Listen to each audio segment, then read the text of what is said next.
Pillow TV.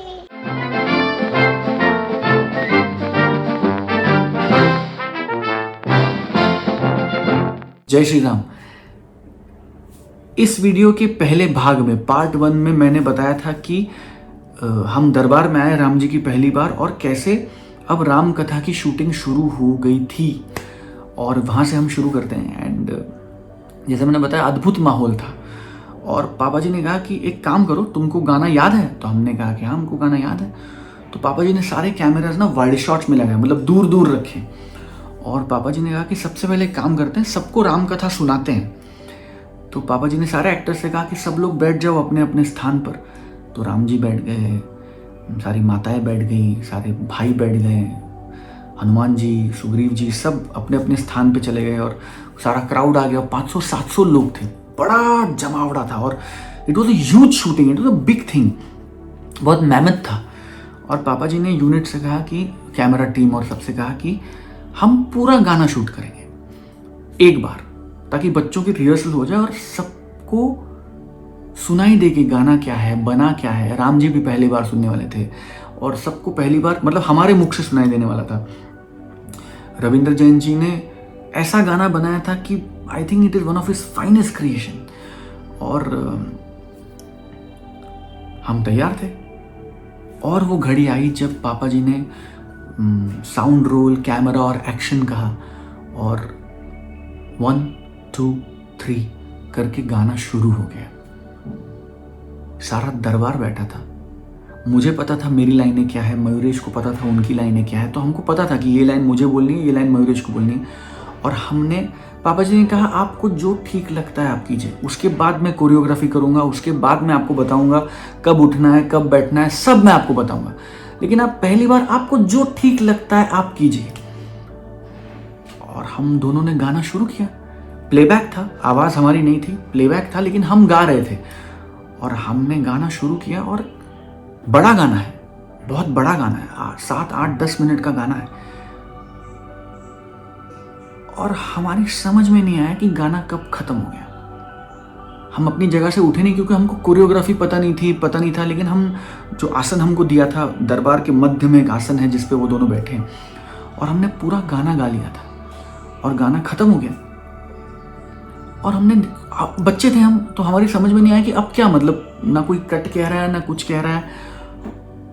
और एक सन्नाटा था पूरे स्टूडियो में, बिल्कुल साइलेंस था, कोई कुछ नहीं कह रहा था। और मुझे याद है जब हमने देखा आंखें खोल के, तो जितने महानुभाव उस दरबार में बैठे थे, सब अपने अपने लेवल पे बहुत बड़े एक्टर्स थे, हैं, लेकिन सबकी आंखें नम थी, सब रो रहे थे। और हमें पता नहीं कब हमारी आंखों से भी आंसू आ गए थे, हम भी रो रहे थे। और मुझे याद, आज भी याद है, पापा जी दूर बैठे थे बिकॉज कैमरास लगे थे। तो पापा जी उठ के आए, पापा जी दौड़ के हमारे पास आए और पापा जी नीचे बैठे जमीन पे, हम उतरे उस आसन से और पापा जी ने हम दोनों को गले लगाया। पापा जी ने हम दोनों को गले लगाया और पापा जी ने हमारी पीठ थपथपाई और पापा जी ने हमसे कहा कि बहुत अच्छे, शाबाश। और फिर पूरे दरबार ने हमारे लिए क्लैप किया, पूरे दरबार ने हमारे लिए तालियां बजाई and everybody clapped for us. और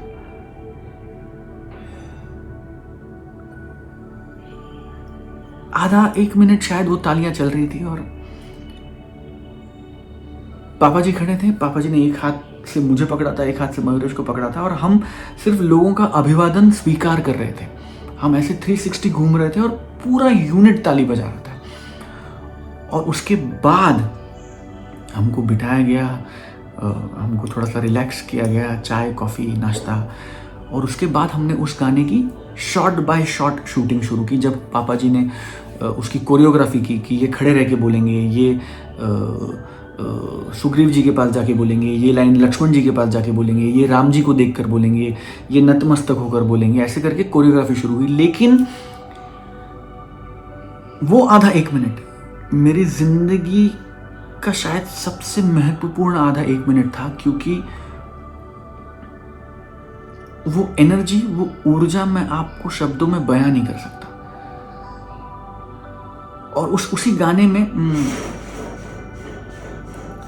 2 पंक्तियां हैं कि हे पितु भाग हमारे जागे, राम कथा कही राम के आगे।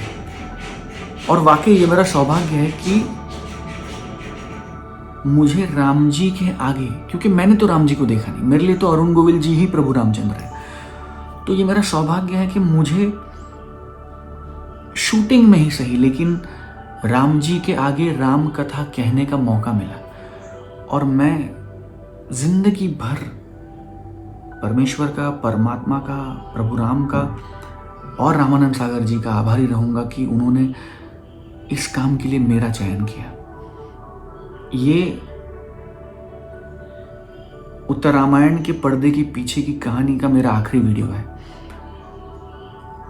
इस जर्नी में आप में से बहुत लोग मेरे साथ जुड़ गए, बहुत से लोग हमारे चैनल के साथ जुड़े, सब्सक्राइब किया, लाइक किया, और आपकी वजह से मैं दोबारा से उन दिनों को जी पाया। इसलिए मैं आप में से हर किसी का अभिनंदन करना चाहता हूं और आभार व्यक्त करना चाहता हूं आपके स्नेह के लिए, आपके इस प्रेम के लिए।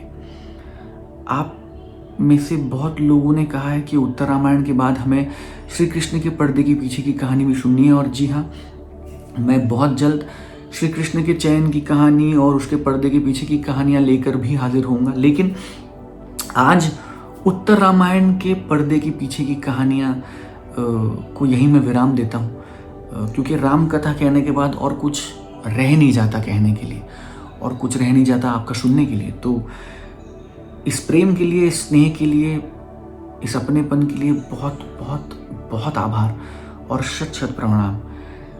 ऐसे ही प्यार करते रहिए, ऐसे ही स्नेह बनाए रखिए, और राम जी की कृपा हम सब पर बनी रहे। बहुत जल्द फिर मुलाकात होगी श्री कृष्ण के पर्दे के पीछे की कहानियां लेकर। तब तक के लिए जय श्री राम। पिल्लू टीवी पर ऐसे ही और मनोरंजक और रोचक वीडियोस देखने के लिए चैनल को लाइक कीजिए, शेयर कीजिए, सब्सक्राइब कीजिए, और हाँ, बेल आइकन को दबाना मत भूलिएगा।